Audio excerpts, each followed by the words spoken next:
Kumusta kayong lahat mga kanghel? Sa bidyong ito ay pag-usapan muna natin ang ilan sa mga tao na naging instant millionaire. Sounds good, di ba? Sobrang nakaka-inspire. Kaya tara na mga kanghel, samahan niyo akong alamin kung paano sila biglang yumaman. At ito ang ilan sa mga pinakamaswerteng tao na naging instant millionaire dahil sa kanilang mga nahanap na mga kakaibang mga bagay at di nila akalain na ito pala ang magdadala sa kanila sa rorok ng tagumpay o sa tuktok ng mga taong pagkabiglang yaman.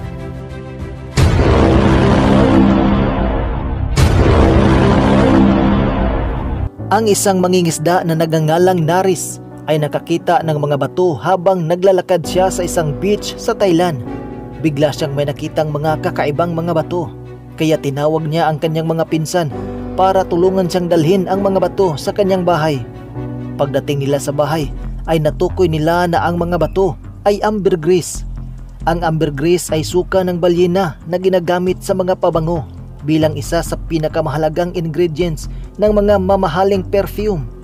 Binibili ito ng mga kumpanyang gumagawa ng mga pabango para sa malaking halaga.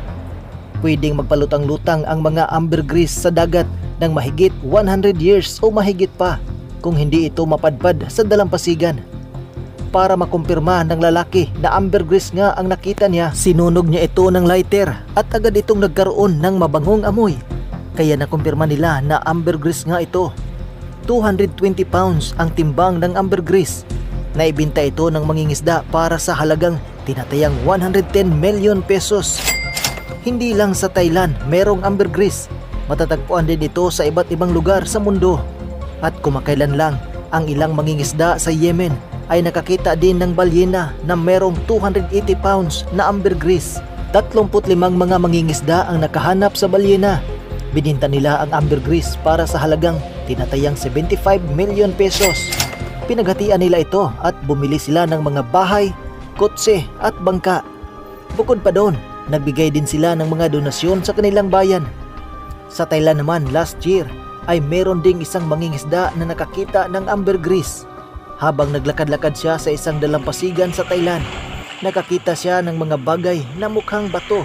Dinala ng mangingisda sa kanyang bahay ang malabatong bagay at napansin niya na mukha itong ambergris na tinagurian ding the floating gold.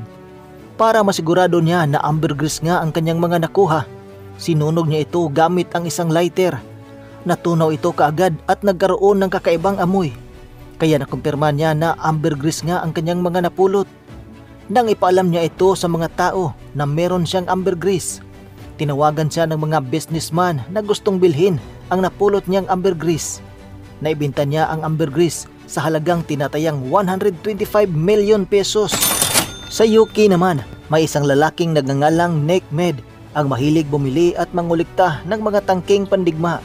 Meron siyang nakitang tangke galing sa Iraq na ibinibenta sa eBay at nagustuhan niya ito. Kaya binili niya ang tangke.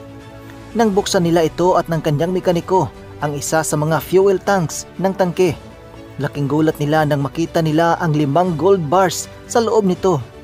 Pinakita nila ito sa mga otoridad at binili ang mga gold bars para sa halagang $2.4 million. Sa Pilipinas naman, ang isa sa pinakamahalagang perlas ay aksidenteng natagpuan ng mga mangingisda habang sinusubukan nilang hilahin ang angkla ng kanilang barko. Dahil sa papalapit na bagyo, nahirapan silang hilahin ang angkla, kaya ang isa sa kanila ay sumisid para mas madali itong makuha. At habang nandun siya sa ilalim ng dagat, ay nakakita siya ng isang higanting kabibi. Kinuha niya ito, at nang buksan nila ang kabibi, nakita nila ang isang malaking perlas. Ang halaga ng perlas ay tinatayang aabot sa 5 billion pesos. Habang nagtatrabaho naman ang isang lalaki sa Indonesia, biglang nahulog ang isang meteorite sa kanyang bahay. Nako naman, sa lahat ba naman na pwedeng mahulog, meteorite pa? Nagulat siya nang marinig niyang bumagsak ang isang meteorite sa kanyang bubong. Nabutas ang bubong niya at napunta ang meteorite sa lupa. Ang timbang ng nasabing meteorite na ito ay 2.1 million kilograms. 2.1 kilograms lang pala. Naibinta niya ito sa halagang tinatayang 700,000 pesos. Mura lang pala ang meteorite, no mga kanghel? Galing pa naman yon sa kalawakan. Buti na lang rin at hindi malaking meteorite ang bumagsak sa kanyang bahay. Noong 2009 naman sa bansang England, ang isang lalaki na miyembro ng isang metal detecting club ay nakahanap ng mga gold artifacts sa isang bukid gamit ang isang metal detector. Hinukay niya ang buong paligid at nahanap niya ang halos 4,600 na mga bagay na gawa sa ginto. Karamihan sa mga gold artifacts na ito ay ginawa para sa mga sandata. Marami sa mga ito ay dekorasyon para sa mga espada, palaso at sa lahat ng uri ng mga gamit pandigma noong panahon. Mataas ang kwaliti ng paggawa ng mga gintong gamit, kaya naman hindi nakakagulat na mataas din ang presyo ng mga ito.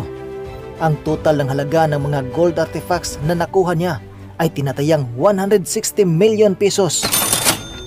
At noong 1992 sa bansang England pa rin, may isang balita na may isang magsasaka ang nawalan ng martilyo sa bukid.